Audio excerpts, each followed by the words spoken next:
श्रीवासरङ्गपरकालमुनित्रयाप्तलक्ष्मार्थरक्षणगतिद्वैदागमान्तम् आचार्यभक्तिपरिपूतमनर्गशीलं गोपालदेशिकमुनिं गुरुमाश्रयामः। श्रीकृष्णब्रह्मतन्त्रोत्तमगुरुकरुणावाप्तसक्राङ्गभाष्यं वैराग्याचारवार्धौ वरदपदमुखे लक्ष्मणेन स्तवानं श्रीवागीशात्ततुर्यं षडर्पिगजराड्वेदचूडार्घ्यमूर्तिर्नूत्नं श्रीरङ्गनाथं कलिमदनगुरुं ब्रह्मतन्त्रं श्रयामः। नव्यश्रीरङ्गनाथाद्यानध्यात्मग्रन्थबोधकान् पूर्वाचार्यानहं वन्दे प्रणम्रमनसा सदा। श्रीमान् वेङ्कटनाथार्यकवितार्किककेसरी वेदान्ताचार्यवर्यो मे सन्निधत्तां सदा कृति।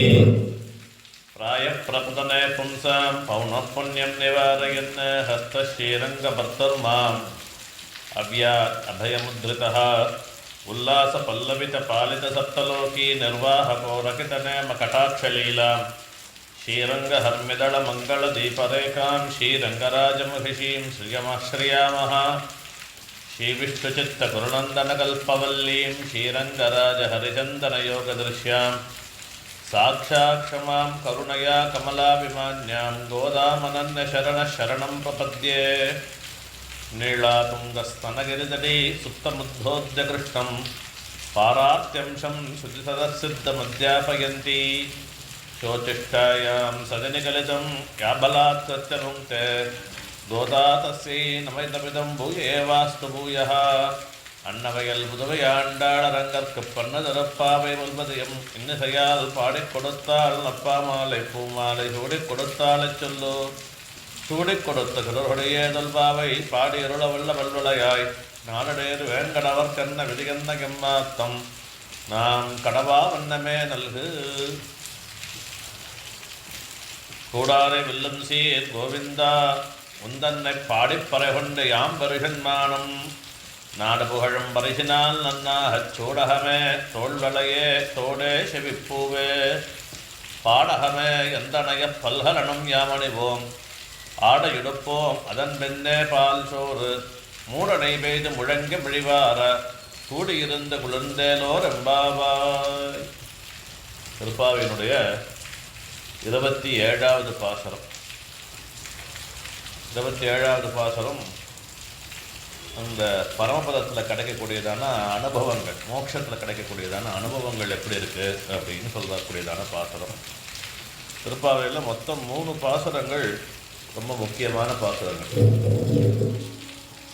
எதுன்னா 9வது பாசரம், 18வது பாசரம், 27வது பாசரம். இது 3ம் இந்த 9 அப்படிங்கிற சங்கியா இருக்கு இல்லையா, அந்த 9ங்கிற சங்கியைக்கு ஒரு தனி விசேஷம் உண்டு. அந்த 9ங்கிற சங்கையில் நம்ம எதை வேணாலும் பெருக்கலாம். பெருக்கி கிடைக்கக்கூடியதான மதிப்பு இருக்கும் இல்லையோ, அந்த மதிப்பை கூட்டினா 9 தான் வரும். 8ஆம் வாய்ப்பாடு அப்படி கிடையாது. 8ஆம் வாய்ப்பாடு பெருக்கிட்டே போனோம்னா குறைஞ்சினே வரும். 1 8 8 8 16, 16னா 6 1 7, 3 8 24, அப்போ 2 4 2 6, அப்போ 4 8 32 5. அப்போ 8ங்கிறது 7 ஆகும், 7 5 ஆகும், 7 6 ஆகும், 6 5 ஆகும், 5 4 ஆகும், இப்படி குறைஞ்சிட்டே வரும். 9ஆம் வாய்ப்பாடை பிரிக்கணும்னா 9 9 9 18 8 1 9 3 9 27 7 2 9 4 8 எப்படி எல்லாம் 9ஆம் வாய்ப்பாடை ஃபுல்லாக சொல்லி பார்த்தோம்னா அதை அப்படியே வரக்கூடிய விடையை கூட்டினோம்னா ஒரு கூட்டுத்தொகை 9 தான் வரும். இது அப்படின்னு சொல்லலை. ஒரு கவி சொன்னால் சதாம் சித்தம் நவபெர் குணிதம் யதா. சத்துக்களுடைய மனசு எப்படி இருக்குன்னா 9ஆல் பிரிக்கிற மாதிரி இருக்கும். கெட்டவனுடைய மனசு எப்படி இருக்கும் அப்படின்னா 8ஆல் பிரிக்கிற மாதிரி இருக்கும், தேஞ்சுட்டே இருக்கும்.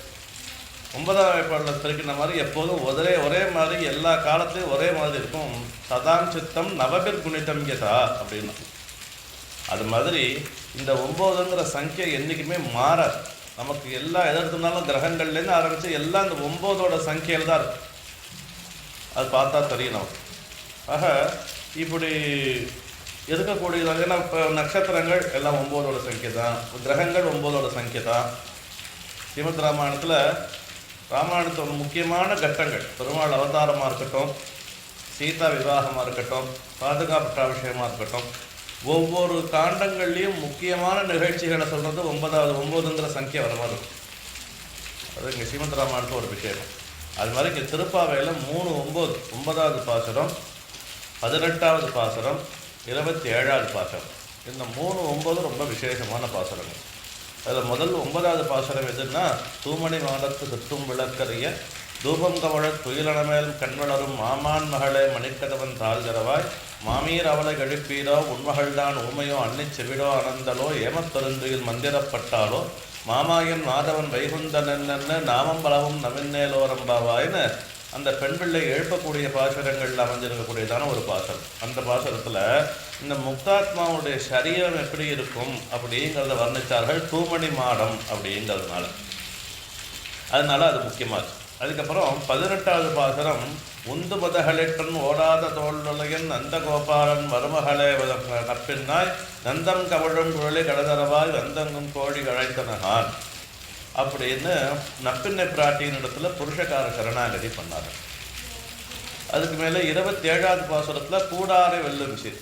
இப்போ இந்த 3 பாசுரத்துக்கு இன்னொரு சம்பந்தம் இருக்குது. என்ன அப்படின்னா, தூமணி மாடம் முதல் எழுத்து தூ. அப்போ முதல் தூங்குற எழுத்து இருக்கக்கூடியதான உயிர் எழுத்து உக்காரம். உந்து மதகளிற்றன் அதில் உக்காரத்தில் ஆரம்பிக்கும். கூடாரை வெல்லின் சீர் கூல இருக்கக்கூடிய உயிர் எழுத்தது ஊ. அப்போ 3லேயுமே ஊங்கிற எழுத்து தான் பிரதானமாக இருக்கும். அது என்ன ஊங்கிற எழுத்து அப்படின்னா, பிரணவத்தில் அகாரம் உக்காரம் அகாரம்னு 3 எழுத்து இருக்கு இல்லையா, அதில் அந்த உக்காரமானது பிராட்டியை சொல்லக்கூடியதான அக்ஷரம். இப்போ பிராட்டியை சொல்லக்கூடிய அக்ஷரத்தில் தான் இந்த 3 பாசுரமும் அமைஞ்சிருக்கு அப்படிங்கிறது தான் இங்கே இருக்கக்கூடியதான ஒரு சுவாரஸ்யம். மிச்சம் எந்த பாசுரத்தையும் இந்த உக்காரத்தில் இது மாதிரி இல்லை. இதுக்கப்புறம் 3 உக்காரம் தனியாக இருக்குங்க. உந்து மதகளிட்டன் இருக்கு, குத்து விளக்கறிய 33 அங்கே 3 உக்காரம் இருக்குது. ஏன்னா பிராட்டிக்கு 3 விதமான ஆக்காரம். இதே மாதிரி இங்கேயும் பிராட்டிக்கு 3 ஆக்காரம், புருஷகாரத்தும் உபாயத்தும் உபேயத்தும் காமிக்கிறதுக்காக இந்த முக்கியமாக இருக்கக்கூடியதான 19, 18, 27 இந்த 3 பாசுரமே உயிரெழுத்த உக்காரத்தில் ஆரம்பிச்சு. அப்படிங்கிறது இங்கே ஒரு சூக்ஷ்மமான ஒரு விஷயம். அந்த ரீதியாக 27வது பாசுரம் இன்றைக்கி நாம் அனுபவிக்க போகிறோம். 26வது பாசுரம் ஈஸ்வர பிரகரணம்னு சொன்னேன். 25, 24 இந்த பிரகிருதியை பற்றி சொல்கிறது, 25 புருஷன், 26 ஈஸ்வரன்னு சொல்லி அந்த ஈஸ்வரனுக்கு இருக்கக்கூடியதான 2 குணங்களை சொன்னார்கள். என்ன? மாலே மணிவண்ணான்னு சம்போதனம் பண்ணார். மால் அப்படிங்கிறதுனால நம்மளிடத்துல வியாமோகம் உடையவன், தீர்க்கமான காதலை உடையவன் அர்த்தம் சொன்னார். அப்போ இந்த எம்பெருமானிடத்துல கேட்க வேண்டியதான 6 விஷயங்கள், அது 2வது பாசுரத்துக்கும் 26வது பாசுரத்துக்கும் உள்ள சம்பந்தத்தை சொன்னோம். 2வது பாசுரத்தில் எதெல்லாம் தவிரணும்னு நெய்யுண்ணோம் பாலுண்ணோம் நாட்காலே நீராடி மையிட்டெழுதோம் மலரிட்டு நாமுடியோம் செய்யாதன செய்யோம் தீக்குறளச் சென்னோதோம் ஐயமும் பிச்சையும் ஆந்தனையும் கைகாட்டி உய்யுமாறன் உகந்தேலோரும் பாவாயின்னு 2வது பாசுரத்தை தவிர்க்க வேண்டிய விஷயங்களை கேட்டார்.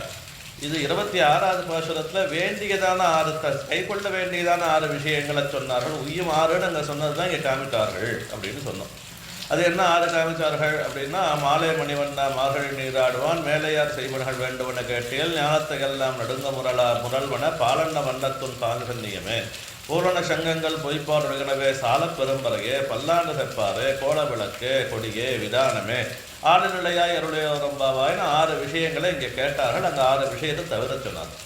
இந்த 6 விஷயங்கள் தான் பிரபத்திக்கு அங்கங்களாக சொல்லப்பட்டிருக்கக்கூடிய ஆனுகூல்ய சங்கல்பா பிராதிகூல்ய வர்ஜனந்ததா ரட்சிஷதீதி விஸ்வாசா கோத்ருத்த வர்ணந்ததா ஆத்மரக்ஷேப கார்பண்யோ ஷட்விதா சரணாகதின்னு 6 அங்காங்கி சமுச்சயமாக 6 விஷயங்களை சொல்லியிருக்கு பிரபத்திக்கு. அந்த 6 விஷயங்களை தான் இங்கே கேட்டார்கள் அப்படின்னு பார்த்தோம். அப்போ இந்த அங்கே தவிர வேண்டிய 6 சொன்னார்கள், இங்கே கை கொள்ள வேண்டியதான 6 சொன்னார்கள். இதில் முதல் பாசுரத்தில் நறுப்பெண்ண நின்ற நெடுமாலே அப்படின்னு நெடுமாலேன்னு சொன்னார்கள். இங்கே மாலேன்னு வரும்னு ஆரம்பித்தார். அதுக்கு உள்ள பதத்தினால ஒரு சம்பந்தத்தை காமித்தார். நான் சப்தத்தினாலேயோ அர்த்தத்தினாலேயோ அனுசியூட்டம் இருக்கணும், தொடர்ச்சி இருக்கணும். முதல்ல இப்போ அந்த அந்தாதி தொடையாக இருந்ததுன்னா அந்தாதின்னு ஒரு தொடை இருக்குது. ஆசிரியப்பான் அப்படின்னு பல விதமான பாவகையில் அந்தாதிப்பான்னு ஒன்று உண்டு. அந்தாதிப்பானா முதல் பாட்டினுடைய கடைசி எழுத்தும் அடுத்த பாட்டினுடைய முதல் எழுத்தும் ஒன்றா இருக்கணும். இப்போ திருவாய்மொழி 1100 பாசனம் இருக்குன்னா இந்த 1100 பாசனமும் அந்தாதி தொடையில் தான் இருந்திருக்கு. எங்கேயுமே அந்தாதிக்கு விச்சித்தி இல்லை. அது சப்தத்தினாலேயும் அர்த்தத்தினாலேயும் இருக்கணும். திருவாய்மொழியில் மொத்தம் ஒரு 2 இடத்துல தான் அந்தாதிக்கு ஒரு அஞ்சாதி பிரேக்காக இருக்கும். ஆனால் 1ல் 6ல் 10 லீசனை பாடி விதைவதுவும் மேவலைவு பிரிவகின்றி நன்னீர் தூய் புரிவதுவும் புகைப்பூவே பூவேன்னு ஆரம்பிக்கணும் அடுத்த பாசுரம். ஆனால் மதுவார் தன்னந்துழாயான் முதுவேத முதல்வனுக்கு எதுவே என்னன்னு எண்ணாத அதுவே இவ ஆட்சையும் ஈடேன்னு அங்கே ஒரு இடத்துல வருது. அப்புறம் வேயம் பச்சை பசும்பைகள் பேசவே அப்படின்னு முடிகிறது. அடுத்த பாசுரத்தில் வேயன் மலிபுரை தோழி பின்னக்கு மணாலனை ஆய பெரும்புகள் எல்லை இல்லாதன பாடி போய் அந்த 2 இடங்களை தவிர திருவாய்மொழியில் மிச்ச 1102 பாசுரங்களில் 1100 பாசுரம் எந்தாதிப்பறையில் தான். இதுக்கு வேறு விதமான ஒரு சமாதானம் ஏன் இங்கே விட்டு போயிருக்குங்கிறதுக்கு சமாதானம் தான் சொல்லியிருக்கார்கள் வியாக்கியானத்தாங்க. சரி, அப்போ இதை மாதிரி முடித்த எழுத்தில் சப்தத்தினாலேயோ அர்த்தத்தினாலேயோ முடியணும். அதுக்கு அடுத்த பாசுரம் ஆரம்பிக்கணும். இதுதான் அந்தாதியினுடைய லட்சணம். ஆனால் திருப்பாவை அந்தாதியாக இல்லாட்டி கூட சப்தம் ஒரு முதல் பாசுரத்தை சொல்லப்பட்டதான கருத்து தொடர்ச்சியாக இருக்கணும். இல்லை ஏதாவது ஒரு சப்தமாக அதுக்கும் இதுக்கும் தொடர்பாக இருக்கணும். அதனால் முதல் பாசுரத்தை சொல்லப்பட்டதில் நெடுமால்ங்கிற சப்தம் இங்கே அடுத்த பாசுரத்துக்கு முதல் எழுத்தா முதல் ஈட்டில் முதல் அடியாக வந்துருக்கு. அதனால் மாலே மணிவண்ணான்னு சொன்னார்கள். அப்போ மாலே மணிவண்ணான்னு எம்பெருமானுடைய தானே ஆளுநிலையாயின்னு காரணத்துவத்தையும் எம்பெருமானுடைய சௌலபியத்தையும் எம்பெருமானுடைய பரத்துவத்தையும் அனுசந்தானம் பண்ணி அந்த எம்பெருமானிடத்தில் நீர் இவ்வளவு எனக்கு அனுகிரகம் பண்ணணும் 6 விஷயங்களை பிரார்த்தித்தார்கள், இன்னென்ன விஷயங்களை கொடுக்கணும் அப்படின்னு ஆளுநிலையாயின்னு சம்போதனம் பண்ணி அனுகிரகித்தார்கள். இது கிடைச்சதா அப்படின்னா அது கிடைச்சபடியே பேசுறதுக்காகத்தான் இங்கே நீ பாசுரம் வந்து ஆழ்வார் திருவாய்மொழியில் 3ஆம் பத்து 2ஆம் பத்து 10ஆம் திருவாய்மொழி திருமாலருஞ்சோலை. திருமாலருஞ்சோலையில் இருக்கக்கூடிய அழகரை சேவிக்கணும்னு ஆசை, கல்லழகரை சேவிக்கணும்னு ஆழ்வாருக்கு ஆசை. கிளரொளி இளமை கடுவதன் மண்ணும் வளரொளி மாயோன் மதுவிய கோவில் வளரிளம் பொழில்சூழ் மாலருஞ்சோலை தளர்வராகில் சார்வது சதிரே அப்படின்னு திருமாலருஞ்சோலையோடைய அழகரை சேவிக்க புகுந்தவர் அந்த மலையோடைய அழகுகளை வர்ணிச்சார். அந்த மலை எவ்வளோ அழகாக இருக்குன்னு அதில் ஆழங்கால் பட்டு அந்த மலையே 10 பாசுரங்களை வர்ணிச்சுட்டு போயிட்டேன். அழகரை வர்ணிக்கலை. அழகரை வர்ணிச்சது 3ஆம் பத்தில் தான். முடிச்சோதியாய் உனது முகச்சோதி இழந்ததுவோ அடிச்சோதி நீ நின்ற தாமரையாய் இழந்ததுவோ படிச்சோதி ஆடையிடம் பல்கரனாய் நின் பைம்பொன் கடிச்சோதி கலந்ததுவோ திருமாலே கட்டுரையேன் 3ஆம் பத்தில் தான் அழகரை வர்ணித்தார். அழகரை வர்ணித்து இந்த மாதிரி சேவையை அனுபவிக்கணும்னு ஆசைப்பட்டவருக்கு திருவேங்கடமுடையானுடையதான ஞாபகம் வர திருவேங்கடமுடையான் இடத்துல தான் இந்த நித்தியமாக அனுபவிக்கணும்னு பிரார்த்தித்தார். 3ஆம் பத்தில் 3ஆம் திருவாய்மொழியில் ஒழிவில் காலமெல்லாம் உடனாய் மன்னி வழிவிலா அடிமை செய்ய வேண்டும்னா தொழில்களருவி திருவேங்கடத்து எழுகள் சோது எந்த தந்தைக்கே அப்படின்னு திருவேங்கடமுடையான் இடத்துல எல்லா விதமான கைங்கரியங்களையும் பண்ணி அவன் அனுபவிக்க கடவேன்னு ஆசைப்பட்டான். அப்படி ஆசைப்பட்டது நடக்கிறதுக்காக 6ஆம் பத்து 10ஆம் திருவாய்மொழியில் உலகமுண்ட பெருவாயா உலப்பில் கீர்த்தி அம்மானேங்கிற பாசுரம் ஆரம்பத்தில் அந்த பாசுரத்தில் மகளகில்லே நிறையுமென் நலர்மேல் மங்கை உரைமார்வா நிகரில் புகழாய் உலகம் ஒன்றுடையா என்னை ஆழ்வானே நிகரில் அமரர் முனிக்கணங்கள் விரும்பும் திருவேங்கடத்தானே புகழும் நெல்லாடியேன் உன் அடிக்கீழ் அமர்ந்து புகுந்தேனேன்னு சரணாகதி பண்ணார். உபாயத்தை பண்ணார். ஆசைப்பட்டது 3ஆம் பத்தில், உபாயத்தை பண்ணது 6ஆம் பத்தில். பலன் கிடைச்சதான்னா 10ஆம் பத்தில் உற்றேன் உகந்த பணி செய்து உணபாதம் பெற்றேன் இதே இன்னும் வேண்டுவதுன்னு பலன் கிடைச்சபடியே அங்கே திருப்பேர் நகர்னு சொல்லக்கூடிய அப்பகுடத்தான் எம்பெருமானிடத்தில் அடைஞ்சதாக 10ஆம் பத்தில் சாதிக்கணும். அப்போ அந்த 6ஆம் பத்தில் கேட்டதனுடைய பலன் எங்கே கிடச்சிதுன்னா 10ஆம் பத்தில் அவருக்கு கிடச்சிது. அதே மாதிரி இங்கே மாலை மணிவண்ணால் கேட்டதனுடைய பலன் அடுத்த பாசுரத்திலே கிடச்சிது. அங்கேக்கும் இங்கேக்கும் ஏன் வித்தியாசம்? அங்கே 400 பாசுரம் தள்ளி. அப்போ 6ஆம் பத்து முடிகிறது அடிக்கீழ் அமர்ந்து புகுந்தேன். 10ஆம் பத்தில் 8ஆம் திருவாய்மொழியினுடைய கடைசி பாசுரத்தில் 9ஆம் திருவாய்மொழியினுடைய கடைசி 11ஆவது பாசுரத்தில் உற்றேன் உகந்து பிணை செய்து உணபாதம் பெற்றேன் இதே இன்னும் வேண்டுவதெந்தாயின்னு சொன்னேன். 10ஆவது பாசுரத்தில் 9ஆம் திருவாய்மொழி 10ஆம் பத்து 9ஆம் திருவாய்மொழியில் 10ஆவது பாசுரத்தில் உற்றேன் உகந்து பணி செய்துன்னு சொன்னேன். அந்த பலன் கிடைச்சபடியே சொன்னேன். அங்கே இதுக்கு நடுவில் 6ஆம் பத்துக்கும் இந்த 10ஆம் பத்துக்கும் நடுவில் 4 பத்துகள் 400 பாசுரங்கள் கிட்டத்தட்ட போயிருக்கு. 400 பாசுரங்கள் கழித்து தான் ஆழ்வாருக்கு அந்த பல வியாப்தி கிடச்சிது.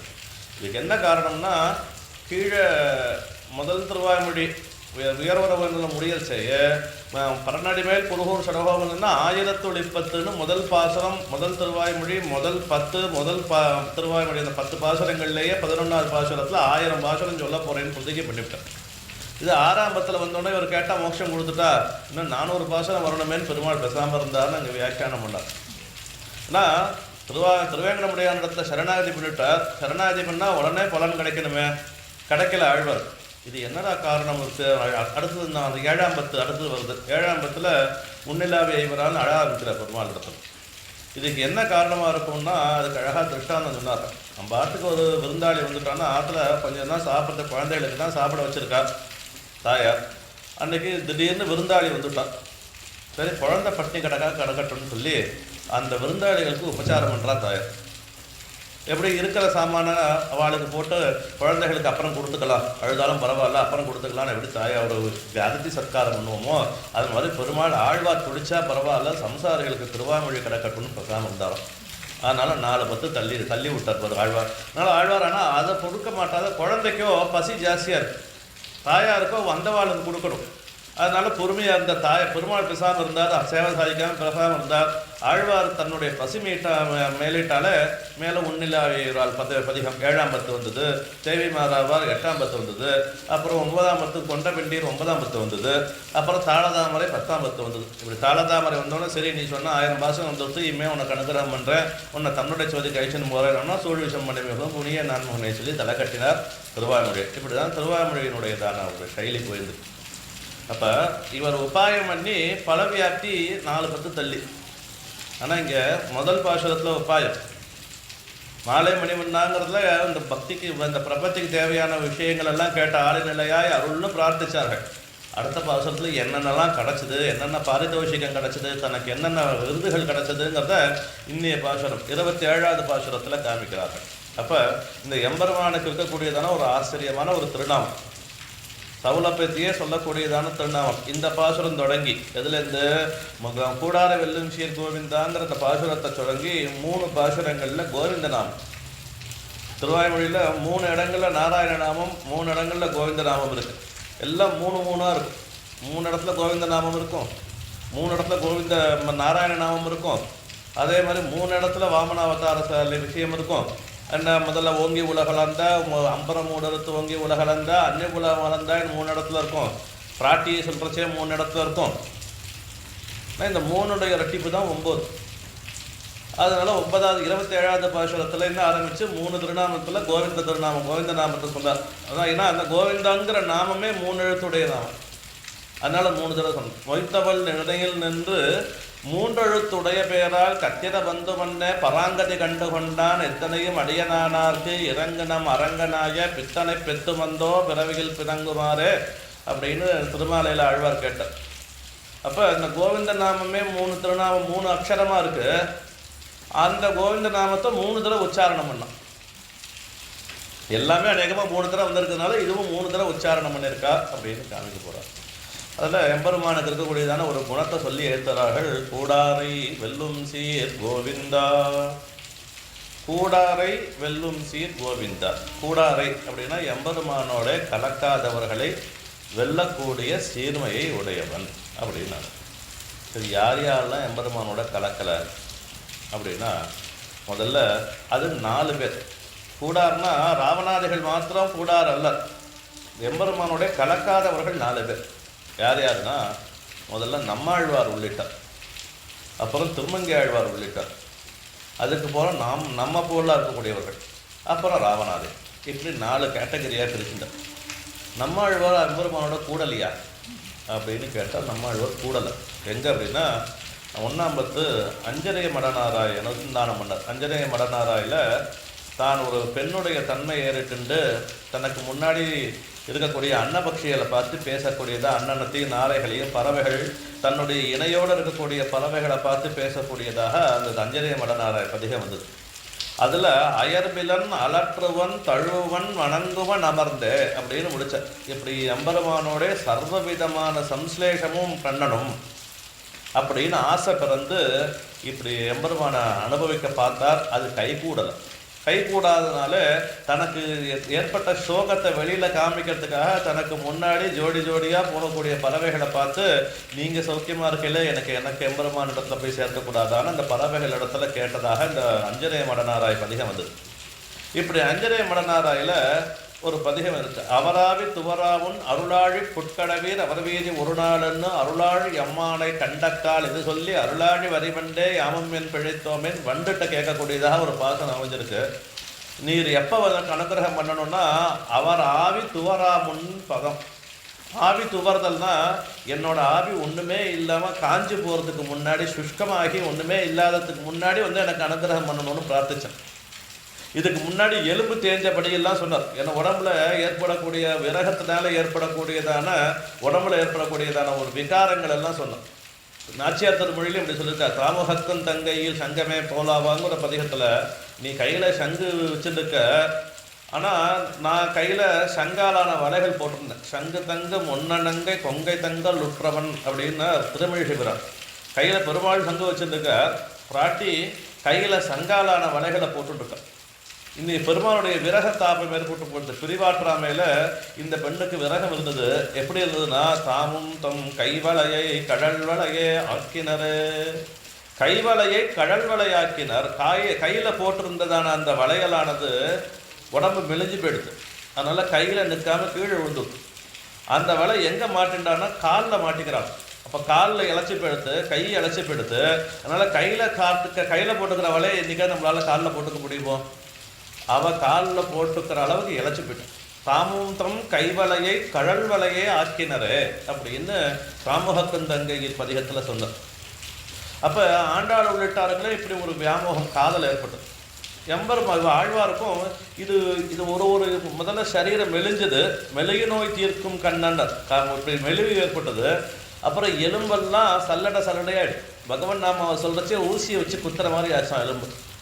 என்பழை கோப்பது போல பணிபால ஈடுகின்றது, என்பழையே நினைந்தருள் அருளாத திருமாலார்க்கு என்பழைத்தால் திருவடியின் தகவனுக்கு என்னொரு வாய்ச்சல், என்பழைக்கு விளங்கிலேயே யான் வளர்த்த நீயலையேன்னு கிளியிடத்தை பேசுறச்சே என்பு இழைக்கும் இளங்கிளியேனர். இந்த எலும்பை இந்த திருநாமத்தை சொல்ல சொல்ல பகவன் நாமாவை கேட்ட மாத்திரத்திலேயே எலும்பை வச்சு செவுத்துல வச்சு தேய்க்கிற மாதிரி இருக்கும்.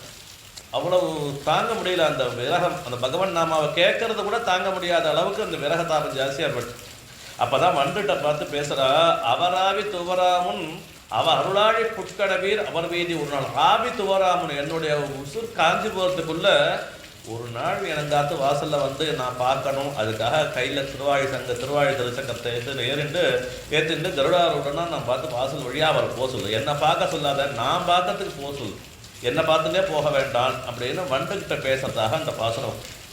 இப்படி ஆழ்வாருடைய ஆவி துவர போகிறதுன்னு தன்னுடைய நிலைமையை சொன்னோன்னே ஆழ்வாரை நாம் முடிய கொடுக்கலாமோன்னு பெருமாளுக்கு எண்ணம். உடனே எப்படி கேட்டாரோ சங்க சக்கரங்கள்லாம் கட்டிண்டு கருடாருடன் ஆழ்வார் சேவை சாதிச்சுட்டா போய் தன்னுடைய ஆசையெல்லாம் தீர அவனை ஆலிங்கனம் பண்ணிட்டு எல்லா காலையும் அவனை நடத்த என்னென்னலாம் அனுபவிக்கணும்னு ஆசைப்பட்டாலும் அத்தனையும் அனுபவிக்கத்தானே பிராப்தம்.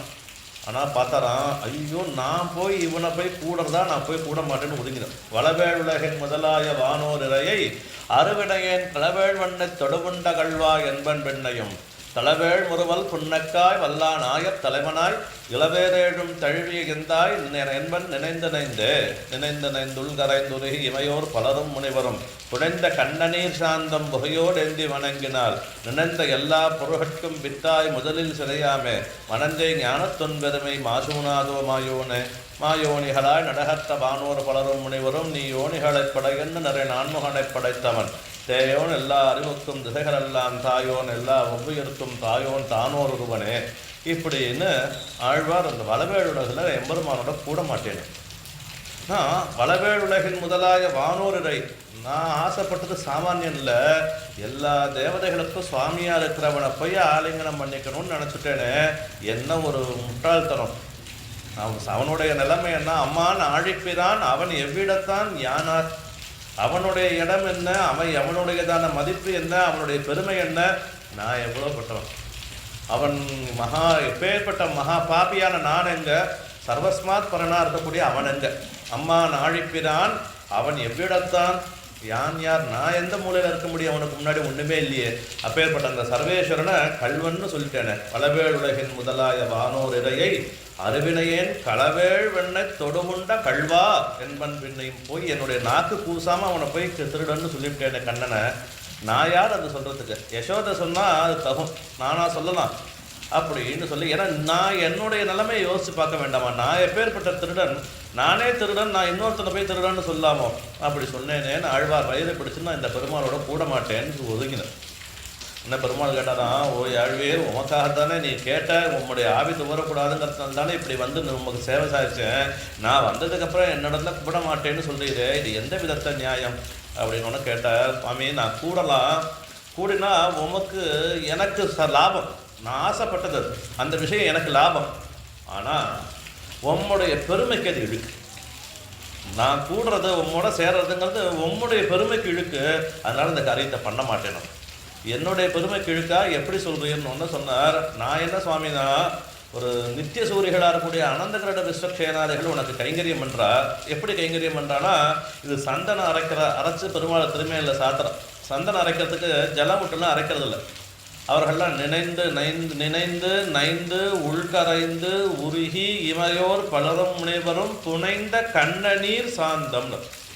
அவர்களுடைய மனசெல்லாம் நீருக்கு நைந்து உன்னுடைய அனுபவங்கள்லேயே நைந்து போய் உள்கரைந்து உருகி இமையோர் பலர்னா கண் இமைக்காத இருக்கக்கூடியதான அனந்தகருட விஸ்வக்ஷேனாதிகள்லாம் பலரும் முனிவரும் புனைந்த கண்ணநீர் சாந்தம்.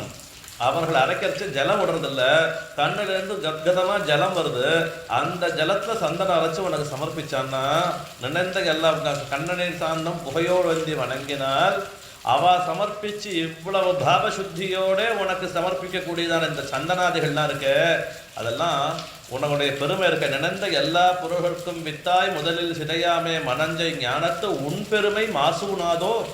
உன்னுடைய பெருமையை பார்க்கறச்சே அதெல்லாம் இருக்கு. அப்போ நித்திய சூரிகள் சமர்ப்பிக்கிறது, பாவசுத்தியாக சமர்ப்பிக்கிற வஸ்துவே உன்னுடைய பெருமைக்கு இழுக்குன்னா, நான் சமர்ப்பிக்கிறது என்னுடைய மனசில் ஒன்று ஆசைப்படுறது உன் பெருமைக்கு போகிற சேருமோ, எனக்கு லாபம்.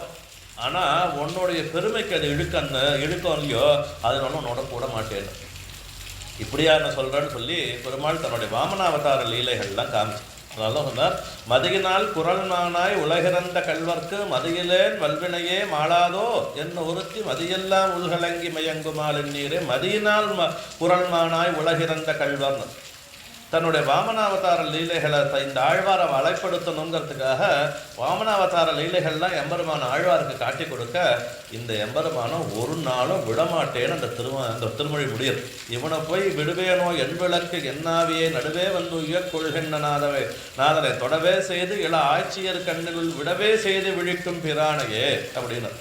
விடுவேனோ என் விளக்கு என்னாவியே, நான் இவனை விடுவேனோ, முன்னாடி சேரமாட்டேன்னு சொன்னவர் எம்பெருமானத்தினுடைய சௌலபியத்தை காட்டி கொடுக்க, விடுவேனோ என் விளக்குன்னு, நான் விடமாட்டேன்னு அப்படி பண்ணி வச்சார். ஆழ்வாரை பார்த்து ஆழ்வார் எம்பெருமானுடைய பரத்வத்தையும் தன்னுடையதான கீழ்மையும் நினச்சி எம்பெருமானோட கூட மாட்டேன்னு சொன்ன ஆழ்வாரை தன்னுடையதான அவதார லீலைகள்லாம் ஆழ்வாருக்கு காமிச்சு தன்னை ஜெயிச்சுங்க. கூடாரை வெல்லும் சீர், இதுதான் கூடாரை வெல்லக்கூடியதான சீர்மம்.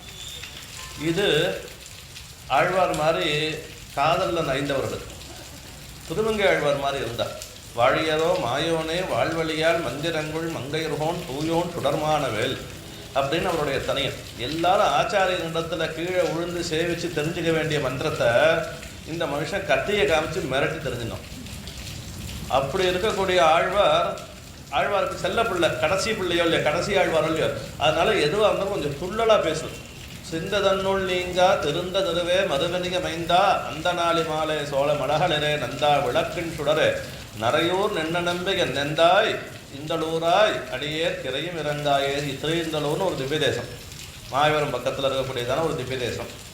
அந்த எம்பெருமான போய் மங்களாசாசனம் பண்ண 7வது திருமங்கை ஆழ்வார் சன்னதி திருக்காப்பு சாத்தியாச்சு.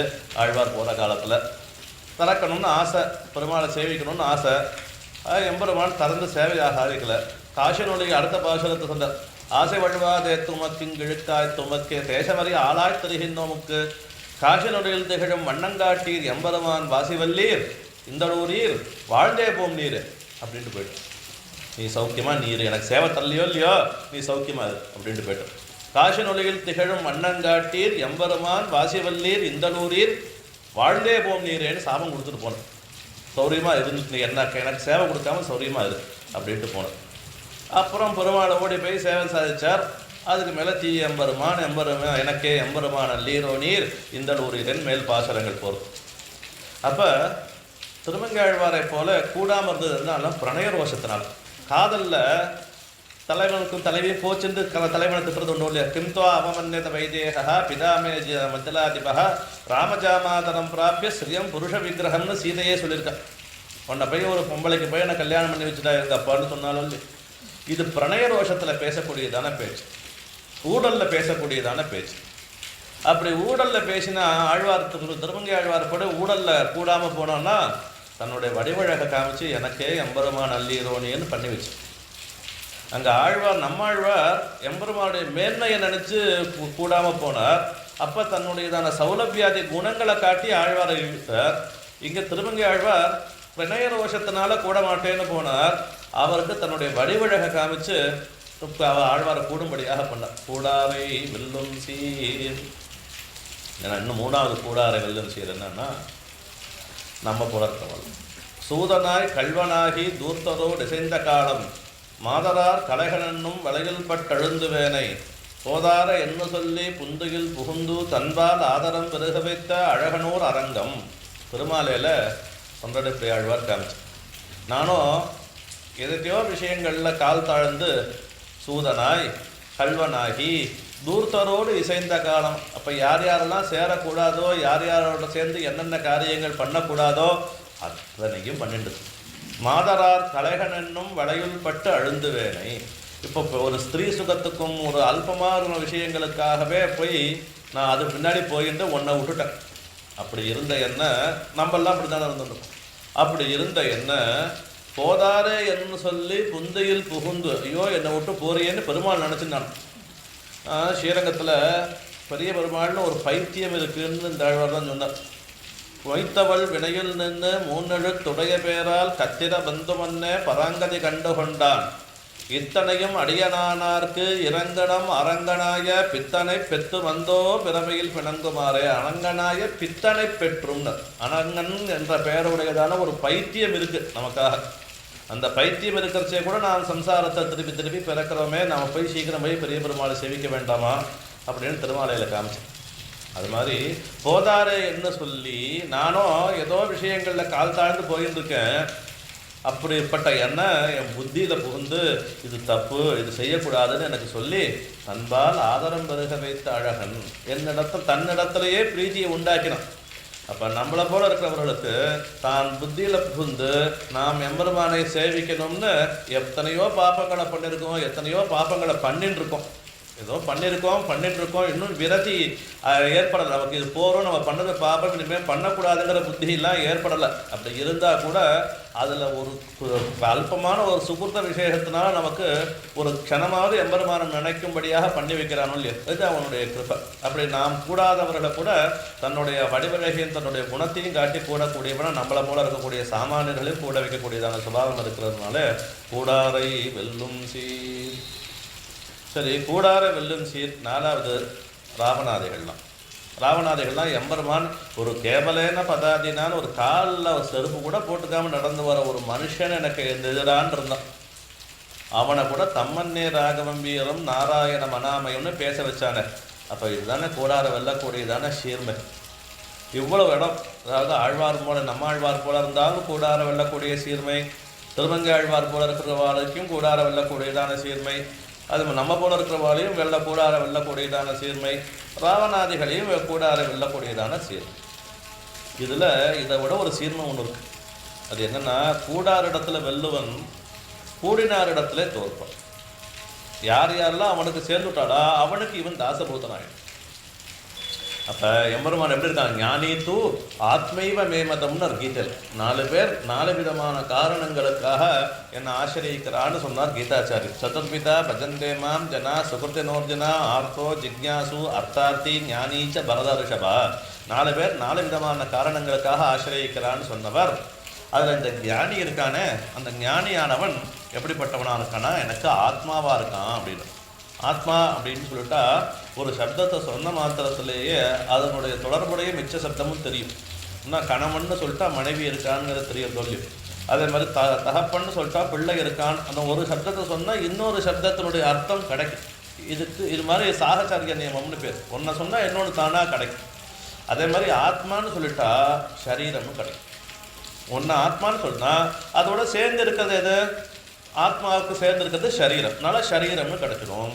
அப்போ சரீரம்னா எது அப்படின்னு கேட்டால், நமக்கு இந்த கைகால் இந்த அவயவங்கள்லாம் கூடினதுக்கு சரீரம்னு நமக்கு பேர். இந்த சரீரத்துக்கு என்ன லட்சணமாக இருக்க முடியும்? பல அவயவங்களோட சேர்ந்ததுக்கு பேர் சரீரமா, இல்லை சுகதுக்கங்களை அனுபவிக்கிறதுக்கு காரணமான ஊடகத்துக்கு சரீரம்னு பேரா? எது சொல்லலான்னா, ராமானுஜர் எந்த ஒரு பொருளானது நாம் எப்போதும் இந்த ஜீவனாலே இந்த சேதனாலே தாங்கப்படுறதா, அதுக்கு அடிமையாய் அதுகிட்ட வழக்காய் அதை விட்டு பிரியாமல் இருக்கோ அது அதுக்கு சரீரம்னு லட்சணம் சாதிக்கிறார் வேதாந்த சங்கரங்கிறதான நூலில்.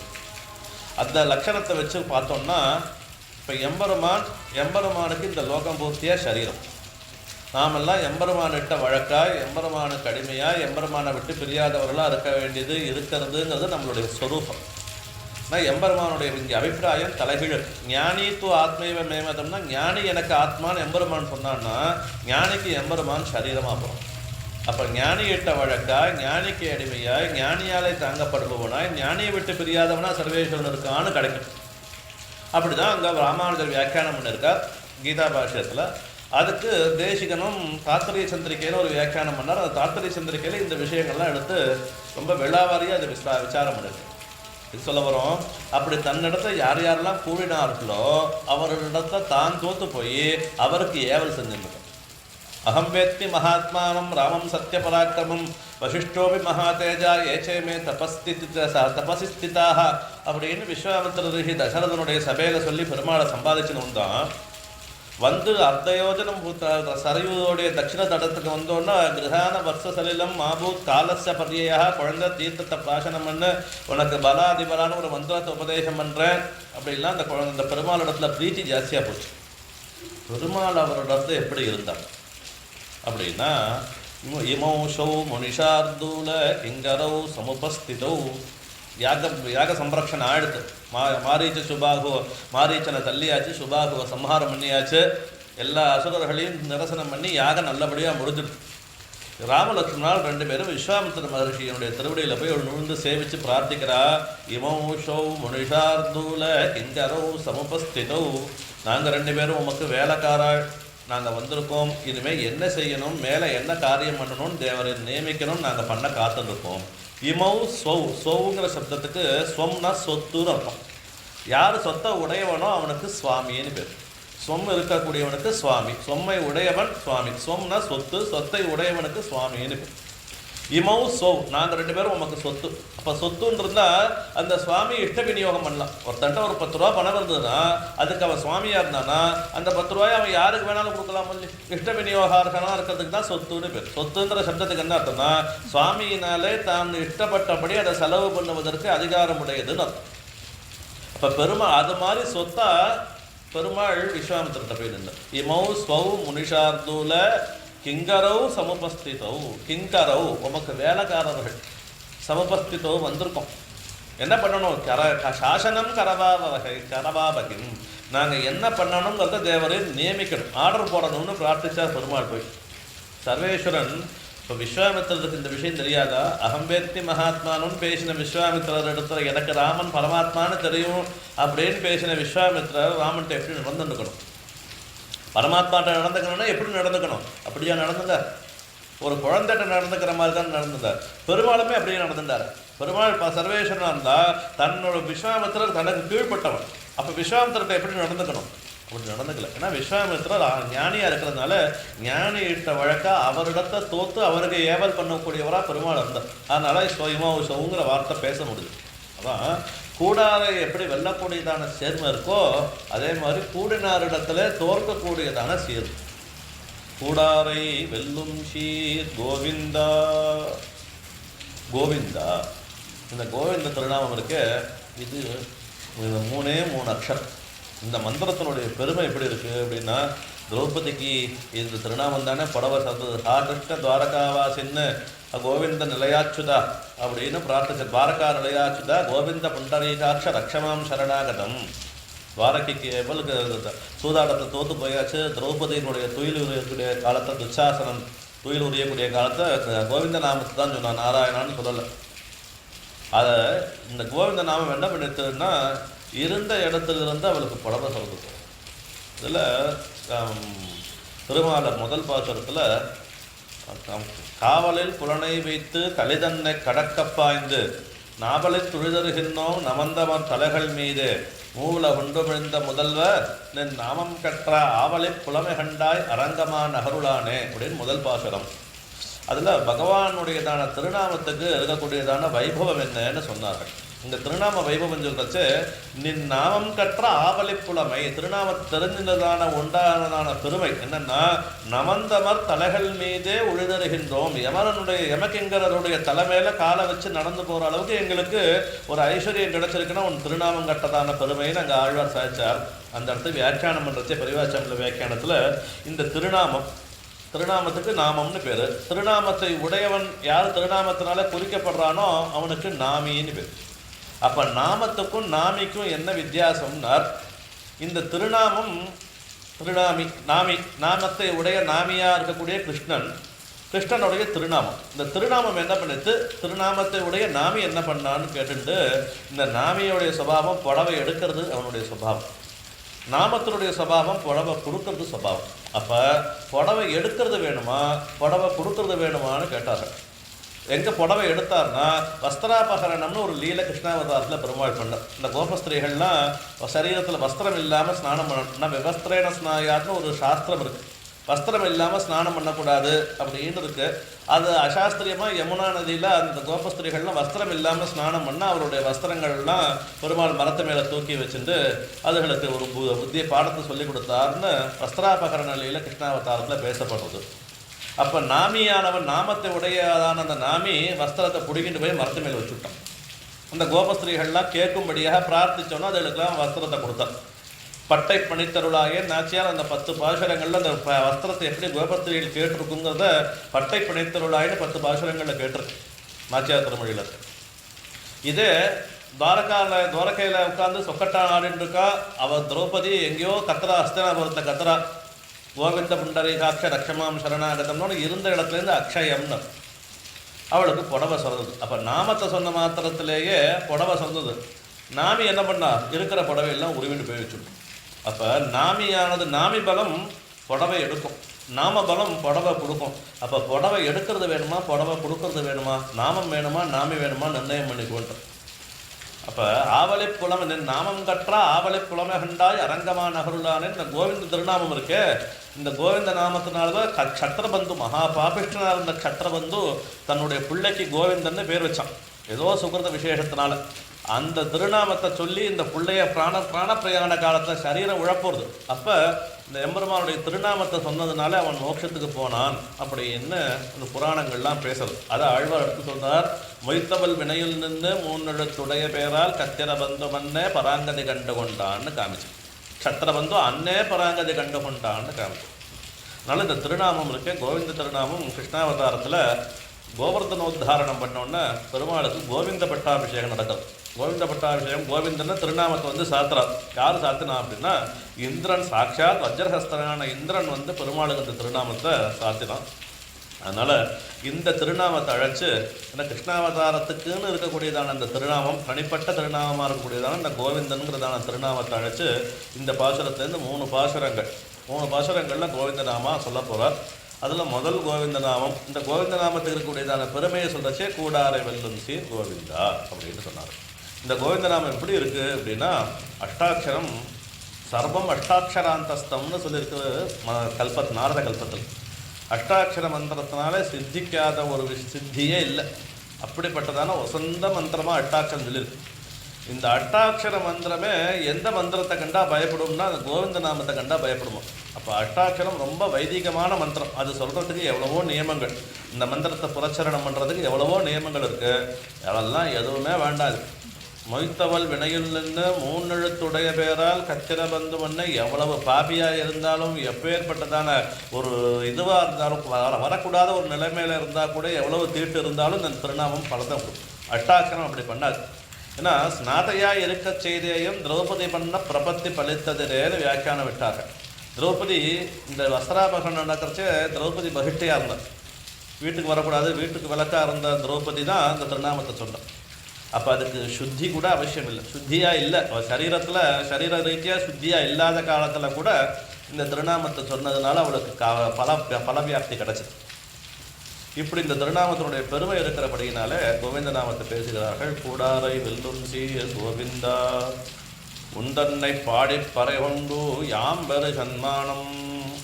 உந்தன்னை பாடி பறை கொண்டு கோவிந்தான்னு சம்போதனம். ஏன்னா கிருஷ்ணன் இடத்துல பேசுகிறபடியினால, கிருஷ்ணனுக்கு இது திருநாமமானபடியினால கண்ணனை நேராக பார்த்து பேசுகிறார்கள். உந்தன்னை பாடி பறை கொண்டு அப்படி பாடி பறை கொண்டு உம்மிடத்துல சும்மா ஸ்தோத்திரம் பண்ணி கைங்கரியத்தை பிரார்த்திச்சு அப்படி. யாம் பெரும் சன்மானம்.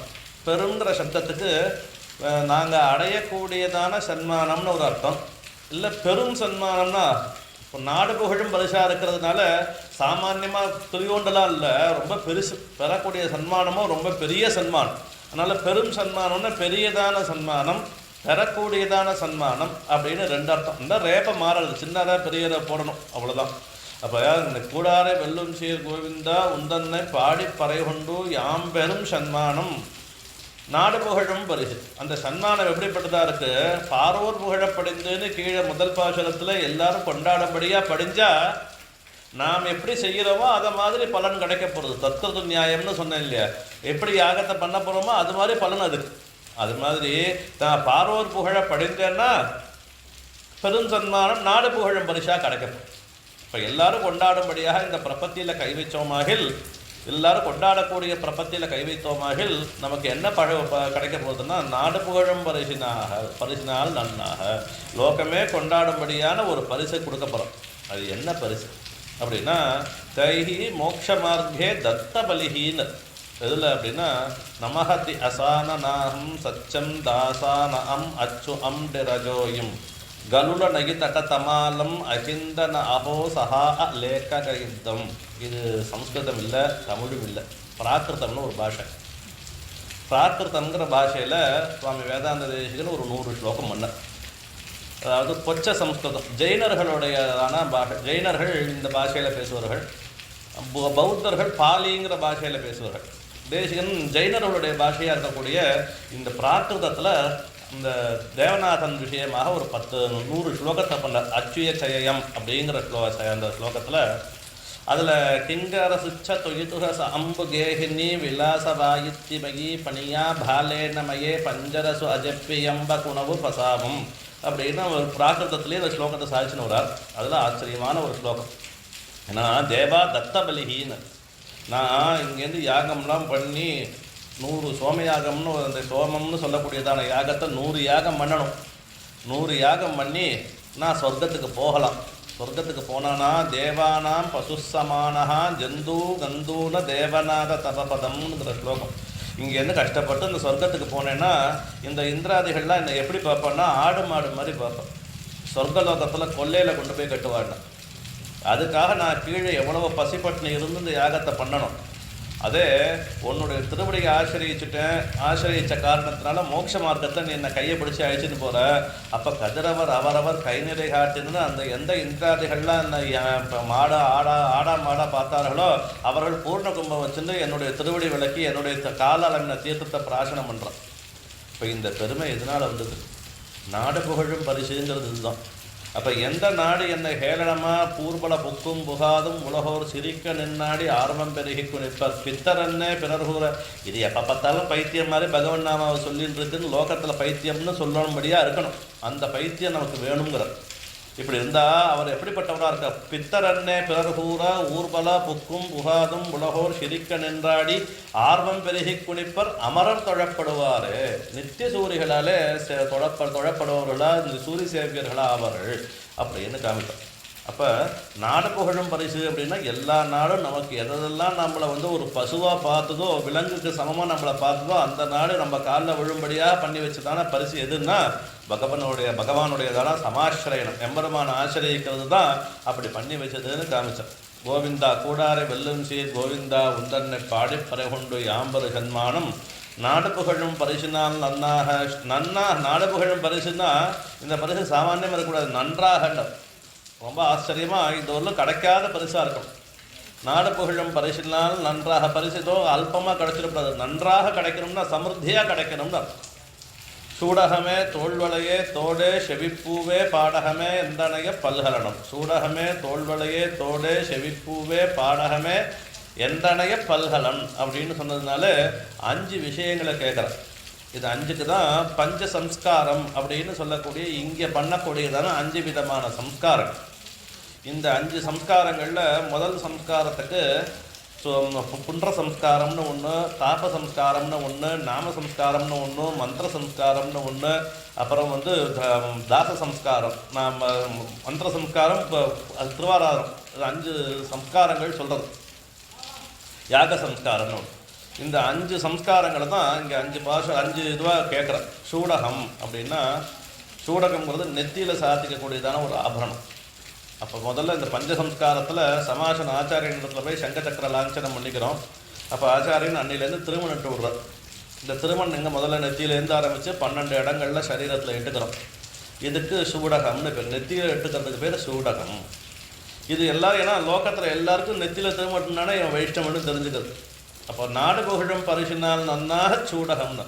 அப்போ எல்லாரும் கொண்டாடும்படியாக பார்த்த உடனே நெத்தியில் திருமண் காப்பதுக்கு இவன் ஸ்ரீவைஷ்ணவன்னு தெரிஞ்சுக்கும்படியாக நாடு புகழும் பரிசினால் நன்னாக சூடகமே. அதுக்கு மேலே தோள்வளை. தோள்வளைங்கிறது அது தோளில் சாத்திக்கிறது. சங்க சக்கரத்தை லாஞ்சனம் பண்ணிக்கிறது. உன் சக்கர பொரியத்திற்கொண்டு இன்னருளே புரிந்திருந்தேன் இனியந்தொரு குறிப்பே அப்படின்னு நம்ம பெரியாழ்வார் காமிச்சார். அதுதான் சூடகமே. தோள்வளையே தோடே செவிப்பூவு. இந்த தோடு இருக்க கஷ்டா கர்ணவியதா கபோலசத்து பூஷணம்னா அனர்கராகவம்ங்கிற காவியத்தில் முராரி சீதையை பெருமாள் ஆலிங்கனம் பண்ணிட்டா சீதை காதில் வைரத்தோடு போட்டுருக்கா. அந்த வைரத்தோடைய பிரகாசம் பெருமாளுடைய கன்னத்தில் காட்டு. அப்போ சீதை காதை குத்துற அன்னைக்கு அழுதாலும், ஐயோ எனக்கு போய் காதில் காதை குத்தி ஹிம்சை பண்ணி தோடு போடுறியே அப்படின்னு நினச்சிருந்தாலும் அன்றைக்கி ராமரை ஆலிங்கனம் பண்ணிக்கிறச்சு அந்த தோடுடைய பிரதிபலிப்பு ராமருடைய கன்னத்தில் விழுந்தோன்னே நம்ம தோடு போன்றது சந்தோஷமாக இருந்ததுன்னு நினச்சிருந்தாலும். கஷ்டா கர்ணவியதா காதை குத்துறச்சே காதில் ஹிம்சை பண்ணி காதில் குத்துற அந்த தோடை கபோலசத்து பூஷணம். கன்னத்துக்கு அது அழகாக இருக்கு. யாருடைய கன்னத்துக்கு? நம்ம போனா நம்ம கன்னத்துக்கு அழகாக இருக்கான்னு ஆலிங்கனம் பண்ணிக்கக்கூடியவருடைய கன்னத்துக்கு ராமனை ஆலிங்கனம் பண்ணிட்டா ராமனுடைய கன்னத்துக்கு அது அழகாக இருந்தது. அப்போ இந்த தோடு போட்டுனதோடைய மகிழ்ச்சி அடைஞ்சால சந்தோஷத்தை என்னைக்கு சீதை வைரத்தோடு போட்டுனதோட சந்தோஷத்தை அடைஞ்சானா ராமனை ஆலிங்கனம் பண்ணினன்னைக்கு அடைஞ்சானா அனர்க ராகவத்தில் முராரி சொன்னோம். அப்போ இந்த தோடு எப்படிப்பட்டதாக இருக்குது? காதுக்கு போட்டுக்கிறதுக்கு சிரமமாக இருந்தால் கூட ஈஸ்வரன் அனுபவிக்கிறது, பர்த்தாவை அனுபவிக்கிறது எப்படி சுகமாக இருக்கோ அது மாதிரி இந்த மந்திரங்களை அது அனுபவிக்கிறச்சே அது நமக்கு சுகமாக இருக்கும். அதனால் சூடகமே தோள்வளையே தோடே செவிப்பூவே. தோடே அப்படிங்கிறதான ஆபரணம். செவிப்பூனா அந்த காதில் மேலே சாத்திக்கக்கூடியதான இன்றைக்கி தான் காதை ஃபுல்லாக குத்திக்கிறாரு. அது மாதிரி இருக்கக்கூடிய ஒரு பூஷணம். தோடே செவிப்பூவே பாடகமே எந்தனைய பல்கலன். பாடகம் அப்படின்னா காலில் சாத்திக்கிறது. இப்போ தோடே செவிப்பூவே பாடகமேன்னு 3 இருக்கா. இது 3 மந்திரங்களில் சொல்லக்கூடிய 3 விதமான பிரதான மந்திரங்கள். அஷ்டாட்சரம்னு சொல்லக்கூடிய ஒரு மந்திரம், துவயம்னு சொல்லக்கூடியதான ஒரு மந்திரம், சரமஸ்லோகம்னு சொல்லக்கூடியதான ஒரு மந்திரம். இந்த 3 மந்திரத்தை தான் சூடக தோள்வளையே தோடே செவிப்பூவே தோடே செவிப்பூவே பாடகமே. பாடகம்னா காலில் சாத்திக்கக்கூடியதான திருவாபரணத்துக்கு பாடகம்னு பேர். பாடகமே எந்தனைய பல்கலனம். இது தவிர இப்போ என்ன சம்ஸ்காரம் சொல்லியிருக்கோம்? அப்போ புண்ட சம்ஸ்காரம் ஆகிடுது. அதுக்கு மேலே தாப சம்ஸ்காரம்னு சொல்லக்கூடியதான லாஞ்சன சங்க சக்கர லாஞ்சனம் சொன்னார். அதுக்கு மேலே மந்திர சம்ஸ்காரத்தை தோடே செவிப்பூவே பாடகமேன்னு சொல்லியாச்சு. இன்னும் யாக சம்ஸ்காரம் நாம சம்ஸ்காரம் தானே. அது 2 சம்ஸ்காரத்தை எந்தனைய பல்கலன்கிற சப்தத்தினால சொல்லும். அப்போ 5 சம்ஸ்காரங்களை சொன்னோம். எந்தனைய பல்கலனும் யாமணிவோம். இதெல்லாம் 12 பிரபத்தி பண்ணிக்கிறோம். இந்த அடையாளங்களோட உன்னிடத்துல பிரபத்தி பண்ணிக்கிறோம். இதெல்லாம் வெளிப்புற சின்னங்கள், அகச்சின்னங்கள். புறத்தில் இருக்கக்கூடிய சின்னங்கள், வெளியில் வச்சுக்க வேண்டியதான சின்னங்கள் சில, உள்ளுக்குள்ளே ஏற்பட வேண்டியதான சின்னங்கள் சில. இதெல்லாம் வெளியில் எல்லாம் இருக்குது. புறஞ்சுவர் கோலம் செய்து புல்குப்ப கிடக்கின்றீரேன்னு கேட்டார். புறஞ்சுவரில் அழகாக அலங்காரம் பண்ணிட்டு இருக்கோம். உள்ளுக்குள்ளே மனசில் ஃபுல்லாக கல்மஷம் இருந்தது தான். மனசில் ஃபுல்லாக விருதெல்லாம் இருந்ததுன்னா அது என்ன பிரயோஜனம்? அப்போ வெளியிலையும் அலங்காரமாக இருக்கணும், மனசு சுத்தமாக இருக்கும். அதுக்காக இந்த சம்ஸ்காரங்கள் பண்ணிக்கணும். இந்த சம்ஸ்காரங்கிற சப்தத்துக்கு காரியாந்தர யோகிதா கரணம்னு சொல்லுவார்கள். பின்னாடி நம்மளுடைய அடுத்த விஷயத்துக்கு மேல் விஷயங்களை நம்மளை தகுதிப்படுத்திக்கிறதுக்கு தான் சம்ஸ்காரம்னு பேர். அது மாதிரி இந்த பஞ்சசம்ஸ்காரம் நமக்கு மேலே தகுதிப்படுத்திக்கணும். நாம் எம்பெருமான இடத்துல போகிறதுக்கு உண்டான தகுதியை, எம்பெருமான இடத்துல எம்பெருமான அடையிறதுக்கு உண்டான தகுதியை நமக்கு ஏற்படுத்திக்கிறதுக்கு செய்ய வேண்டிய காரியமானபடியினால இது லோகமே புகழும்படியாக இருக்கணும். நாடு புகழும் பரிசினால் நன்னாக சூடகமே தோல்வளையே தோடே செவிப்பூவே பாடகமே எந்தனைய பல்கரணம் யாமணிவோம் ஆடை எடுப்போம் அதன் பின்னே பால் தோல். சரி, இதில் என்ன ஒரு சந்தேகம்? வேஷ்டி புடவை கட்டிட்டதுக்கப்புறம் நகை போட்டு போப்பான், நகையெல்லாம் போட்டுட்டு வேஷ்டி புடவை கட்டிப்போம். இதெல்லாம் பண்ணினதுக்கப்புறம் ஆடை எடுப்போம் எப்படி சொல்லலாம்? முதல்ல குளிச்சுட்டு வந்தால் முதல்ல புடவை உடுத்திப்போம், இல்லை வேஷ்டி உடுத்திப்போம், அதுக்கப்புறம் தான் நகையை மேலே போட்டுக்கிறது. இது அப்படியே தலைகீழ சொல்லியிருக்காரு அப்படின்னா, அதனால சாதாரண வேஷ்டி புடவை உடுத்திக்கிறத பற்றி இங்கே பேசலை. நீங்கள் பேசக்கூடிய வேஷ்டிங்கிறது என்ன, புடவைங்கிறது என்ன அப்படின்னா, ஆடை அப்படிங்கிறது என்னென்னா வஸ்திரம் அப்படிங்கிறது நமக்கு ஏற்படக்கூடிய ஞானம். அதுக்கு சேஷத்துவ ஞானம்னு பேர். எம்பெருமானுக்கு நாம் தாசபூதர்கள். இந்த சம்ஸ்காரத்தினால 5 சம்ஸ்காரத்தை பண்ணிக்கிறதுனால ஏற்படக்கூடியதான விஷயம் அது. அதனால் அது பிறகு தான் ஏற்படணும். அதனால் ஏன்னா இந்த வஸ்திரங்கிற சப்தத்துக்கு என்ன அர்த்தம்னா வச ஆச்சாதனைங்கிற தாதுலேருந்து வந்திருக்கு. ஏன்னா சப்தங்கள்லாம் தாதுலேருந்து உண்டாயிருக்கு. இந்த வஸ்திரங்கிற சப்தம் எங்கேருந்து உண்டாயிருக்குன்னா வச ஆச்சாதனை. வசுங்கிற சப்தத்துக்கு ஆச்சாதனம்னு அர்த்தம். ஆச்சாதனைன்னா மறைக்கிறதுன்னு அர்த்தம். இப்போ நம்ம உடம்பை எது மறைச்சிருக்கோ அதுக்கு வஸ்திரம்னு பேர். அப்போ இந்த வஸ்திரமானது எப்படி சரீரத்தை மூடி இருக்கோ, உள்ளுக்குள்ள இருக்கக்கூடிய ருத்ர மாம்சாதைகள்லாம் வெளியில் காட்டாதபடி இந்த சரீரத்துக்கு எப்படி இந்த வஸ்திரமானது மூடி இருக்கோ, அதே மாதிரி நமக்கு இந்த சேஷத்துவ ஞானம் மூடி இருக்கும் அப்படின்னு காமிக்கிறார். இந்த சேஷத்துவ ஞானம்னா என்னன்னா, நாம் எம்பெருமானுக்கு சேஷபூதர்கள், அடிமைப்பட்டவர்கள். நம்மளுடைய ஸ்வரூபம் இது. நாம் எம்பெருமானுக்கும் எம்பெருமானை சேர்ந்தவர்களுக்குமே அடிமை. நாம் நமக்கு அடிமை என்ன, நாம் இன்னொருத்தனுக்கு அடிமை என்னங்கிற ஞானம். இந்த ஞானம் தான் வஸ்திரங்கிற ஸ்தானத்தை காமிச்சு. இந்த ஞானம் ஏற்பட்டெடுத்துனா அதுக்கு வேண்டியதான காரியமாக இருக்கக்கூடியதான பிரபத்தியை பண்ண போகிறோம். அந்த பிரபத்தியை கீழ்பாசுரத்தில் சொல்லியாச்சு. கீழே என்னென்ன சொன்னோம்? சூடகம் பாலன்ன வண்ணத்துன் பாகசன்னியமே போலொன்ன சங்கங்கள் பொய்ப்பாலுடையனவே சாலம் பெரும்பறையே பல்லாண்டு செப்பாரே கோலவிளக்கே கொடியே விதானமே ஆடு நிலையாயின்னு கீழே அதெல்லாம் கேட்டாச்சு. அப்போ இதுக்கு ப்ரீ ரெக்வஸ்டேஷன் சொல்லக்கூடிய இந்த பிரபத்தி பண்ணுவதற்கு முன்னாடி ஏற்படக்கூடியது இது. பிரபத்தி பண்ணதுக்கப்புறம் ஏற்படக்கூடிய விஷயங்களை இப்போ மேலே சொல்லப்போம். சூடகமே தோல்வளையே தோடே செவிப்பூவே பாடகமே எந்தனைய பல்கலனும் யாமணிவோம் ஆடை எடுப்போம் அதன் பின்னே பால் சோறு மூடனை. அதன் பின்னேங்கன்னா இதெல்லாம் ஏற்பட்டதுக்கு அப்புறம் பின்னே பால் சோறு மூடனை பெய்து முழங்க வழிவார. பால் சோறு அப்படின்னா சோறுன்னு சொல்லலை. பால் சோறுன்னா பாலுடன் கூடிய சோறுன்னு. பாலுடன் கூடியன்னு சொல்லிட்டா நான் ஏற்கனவே சொன்னேன். எங்கன்னா சங்கடு சக்கரமேந்தும் தடக்கையன் பங்கைய கண்ணானை பாடையிலோரும் பாவாயின்னு பாசுரத்தில் சங்கோடு சக்கரம்னு ஒரு சப்தம் வந்துடுத்துனா அந்த வாக்கியத்துக்கு பிரதான அர்த்தம் கொடுக்கக்கூடாது அப்படின்னு பாணினியோட அபிப்பிராயம். சகயுக்தே அப்பிரதானேங்கிற சூத்திரத்தினால பாணினி இப்படி சொல்லியிருக்கார். எது சகசப்தம் இருக்கோ அந்த சப்தத்துக்கு பிரதான அர்த்தம் இல்லை. தமிழ்லையும் அது மாதிரி உண்டு. நாயோடு நம்பி வந்தான்னு சொன்னால் நாய் வந்ததுன்னு சொல்கிறதுல அந்த வாக்கியத்துக்கு போதம் இல்லை. நம்பி வந்தான்னு சொல்கிறதுல தான் அதுக்கு போதம். அதே மாதிரி இங்கே சங்கொடுங்கிற சப்தத்துக்கு சங்கு வந்தது, சங்கு வச்சுருக்காங்கிறதுல போதம் இல்லை, சக்கரத்தையும் வச்சுருக்காங்கிறது தான் போதம்னு அப்படியான்னு விசாரம் பண்ணிட்டு அதுக்கெல்லாம் ஒரு அபவாதம் இருக்குது. சூத்திரங்களுக்கு ஒரு விதிவிலக்கு இருக்குன்னு சொன்னோம். அபவாதம்னா விதிவிலக்குன்னு.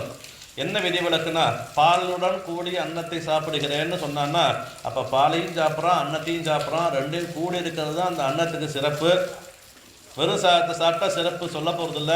பாலோட கூடின அன்னத்துக்கு தான் சிறப்புங்கிறதுனால அந்த கூடின சப்தம் பாலுடன் அப்படிங்கிறதான உடன் சப்தமானது பாலோட இருந்தால் கூட அதுக்கு பிரதான அர்த்தம் தான் கொள்ளணும் அப்படின்னு அபவாதம் இருக்குன்னு சொன்னோம். இது எதுக்காக அப்படின்னா இந்த பிரம்மத்தை அனுபவிக்க போகிறான் இந்த முக்தாத்மா இங்கேருந்து போய் அந்த பிரம்மத்தை எப்படி அனுபவிக்கிறான்னு சொல்லிட்டு சோஷ்டுதே சர்வான் காமான் சஹா பிரம்மனா விபஸ்திதேதின்னு ஸ்ருதி வாக்கியம். எல்லா கல்யாண குணங்களோட கூடின பிரம்மத்தை அனுபவிக்கிறான் அப்படின்னு என்ன கேள்வி கேட்டா, இந்த கூடின சப்தம் கல்யாண குணங்கள்ல இருக்கு, அதனால பிரம்மத்தை மாத்திரம்தான் அனுபவிக்கிறான், பிரம்மத்தோட குணங்களை அனுபவிக்க போறது இல்லையோ அப்படின்னு கேள்வி. அதுக்கு பதில் சொன்னார்கள், அப்புறம் தான் அந்த கல்யாண குணங்களை பற்றி வேதம் சொல்ல வேண்டிய அவசியமே இல்லை. அனுபவிக்கவே இல்லை, அனுபவிக்க முடியாதுங்கிற ஒரு விஷயத்தை எதுக்கு சொல்லுவானே. அப்போ எப்போ வேதத்தில் இதை அனுபவிக்க போகிறான்னு சொல்லியிருக்கிறதுனால இந்த கல்யாண குணங்களையும் அனுபவிக்கிறான், கல்யாண குணங்களை உடைய பரமாத்மாவையும் அனுபவிக்கிறான்னு தான் அதுக்கு அர்த்தம் சொல்லணும். இது எப்படின்னா பாலோடு கூடின அன்னத்தை க்ஷீரேன சக ஓதனம் புங்கேங்கிற மாதிரி இங்கே அர்த்தம் சொல்லணும். அப்படின்னு மீமாம்சா பாதுகைங்கிற ஒரு கிரந்தத்தில் தேசிகன் நிர்ணயம் பண்ணுறோம். எதுக்கு சொல்ல வரேன், அங்கே தேசிகன் காமிக்கக்கூடிய திருஷ்டாந்தம் க்ஷீரேன சக ஓதனம் புங்கே, பாலுடன் கூடிய அன்னத்தை சூங்கிறான் அப்படிங்கிற வார்த்தையை தான் காமிச்சார். அப்படியே நாச்சியாருடைய வார்த்தை. அதன் பின்னே பால் சோறு ஏன்னா எம்பரமான அன்னம்னு சொல்லியிருக்கு. அகமன்னம் அகமன்னம் அகமன்னம்னு வேதம் சொல்றது. அன்னம்ங்கிற சப்தத்துக்கு என்ன அர்த்தம்? அன்னம்னா சாப்பாடு. நம்ம சாப்பிடக்கூடிய சாதத்துக்கு அன்னம்னு பேர். ஏன் இதுக்கு அன்னம்னு பேர் தெரியுமோ இல்லையோ? வேதம் சொல்லிட்டு அத்தியத்தே அத்திச்ச பூதானி தஸ்மாத் அன்னம் ததுச்சேத இதி. அத்தியத்தே அத்தினா நம்ம உணவாக அதை சாப்பிட்றோம். ஒரு கால விசேஷத்தில் அது நம்மளை சாப்பிட்றோம். அப்போ நமக்கு எது உணவாகி நம்மளை எது சாப்பிட்றதோ அதுக்கு அன்னம்னு பேர். இன்னும் லௌகிகமாக புரிகிற மாதிரி சொல்லணும்னா சர்க்கரையை நம்ம சாப்பிட்றோம். ஒரு காலத்துக்கு மேலே சர்க்கரை நம்மளை சாப்பிட்றதோ இல்லையா, அதுக்கு தான் அன்னம்னு பேர். அத்தியத்தே அது அடையன்னு சொல்ல வேதம் சொல்லுது. அத்தியத்தே அத்திச்ச பூதானி தஸ்மாத் அன்னம் ததுச்சேத இதி. அந்த அன்னம்ங்கிற சப்தத்துக்கு இதுதான் அர்த்தம். அப்போ பரமாத்மா அன்னம்னா பரமாத்மாவை நாம் அனுபவிக்கிறோம். மோட்சத்தில் நம்மளா பரமாத்மா அனுபவிச்சிருக்கோம். இப்படி பரஸ்பரமாக இருக்குது. அந்த அன்னம் எப்படிப்பட்டதாக இருக்குது? பால் சோறாக இருக்குது. வெறும் சோறு இல்லை, பாலுடன் கூடியதான சோறு. அப்போ கல்யாண குணங்களோட கூடினதான அனுபவம் பெருமாளையும் அனுபவிக்கிறான். பெருமாளுடைய கல்யாண குணங்களையும் எப்படி அவன் அனுபவிக்கிறானோ அது மாதிரி இங்கே நாம் அனுபவிக்க போகிறோம். அதன் பின்னே பால் சோறு மூட. அப்போ மூட அப்படின்னா இது பால் சோறு வழியும்படியாக நடக்கும். இது இந்த அனுபவமே யாத்திரையாக இருக்கும்படியாக, இந்த அனுபவமே எப்போதும் இருக்க முடியாது. மூட நெய்ன்னு கிடையாது. பால் சோறு மூட நெய் பெய்யுது. அப்போ நெய்ங்கிற சப்தத்துக்கு என்ன அர்த்தம்னா பரமாத்மான்னு அர்த்தம். எங்கே தெரியுதுன்னா கறந்த பாலும் நெய்யே போல் இவற்றுள் எங்கும் கண்டுகொள் இறந்து நின்ன பெருமாயா உன்னை எங்கே காண்கேன்னு அழகு. பாலை கறந்துன்னு வரும். இந்த பாலில் நெய் இருக்குதுன்னு சொன்னால் ஏற்றுக்க மாட்டோம். எங்கே சார் இருக்குது? நெய்யை காணுமே அப்படிக்கும். ஆனால் பாலில் நெய் இல்லைன்னா அதுலேருந்து நெய் வரக்கூடாது. பாலில் நெய் இருக்குது. ஆனால் பார்க்குறச்சே நம்ம கண்ணுக்கு தெரியல. அதை எத்தனையோ ப்ராசஸ் பண்ணுறோம். பாலை தயிராக்குறோம், தயிர்லேருந்து வெண்ணெய் எடுக்கிறோம், வெண்ணெயை காய்ச்சினா நெய் கிடைக்குது. அப்போ பாலில் நெய் இல்லை, காரணத்தில் இல்லைன்னா காரியத்தில் எப்படி வரப்போகுது? அப்போ காரணமான பாலில் எப்படி நெய் இருக்கிறது நமக்கு தெரிஞ்சிக்க முடியலையோ அது மாதிரி அந்த காரண வஸ்து எல்லா எம்பருமான எல்லா இடத்துலையும் இருக்கான். ஈக்க மரம் எல்லா இடத்துலையும் நிறைஞ்சிருக்கான்.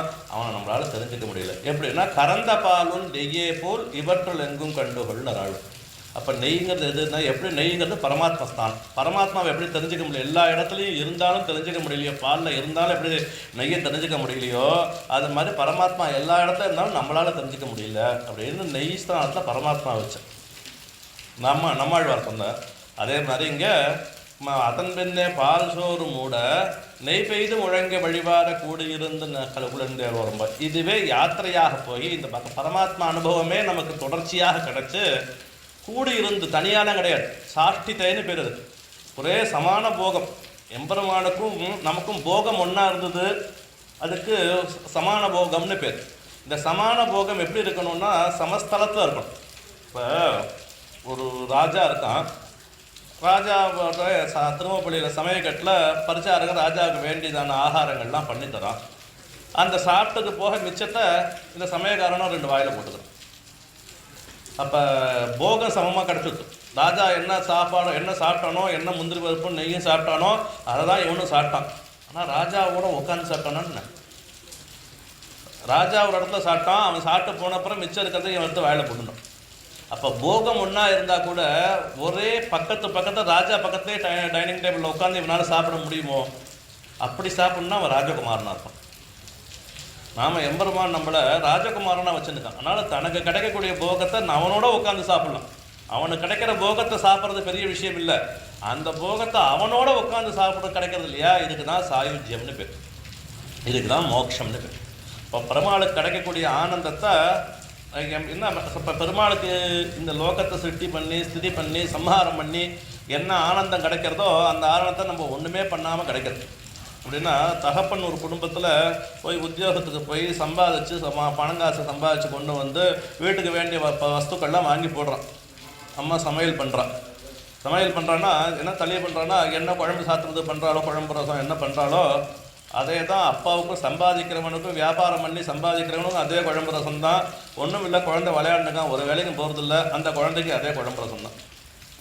அப்போ பிள்ளைக்கு அப்பாவுக்கு என்ன வித்தியாசம்னா, அப்பா சம்பாதிச்சு போய் வியாபரிச்சுன்னு வந்து அந்த சாப்பாடை சாப்பிட்றான், பிள்ளை ஒன்றுமே பண்ணாமல் சாப்பிட்டு உட்காந்துருக்கான். அது மாதிரி நாமெல்லாம் பிள்ளைகள் சர்வேஸ்வரன் இந்த ஜெகத் வியாபாரங்கிறதான லீலையை பண்ணி இந்த லீலாரசங்கிற அனுபவத்தை அனுபவிக்கிறான்.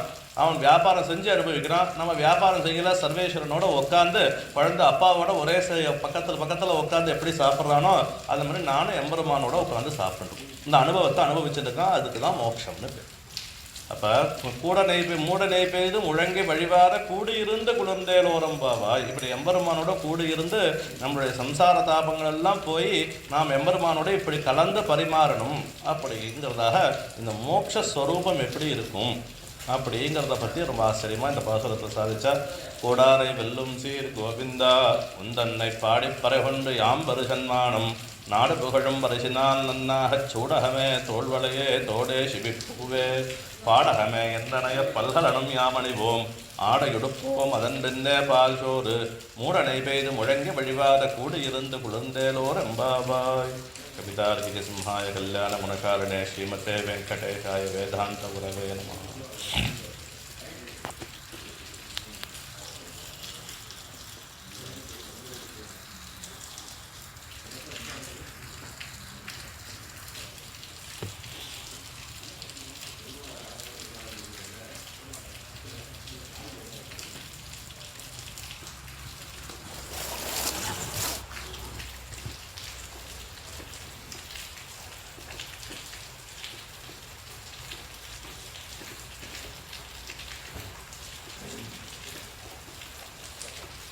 Toma,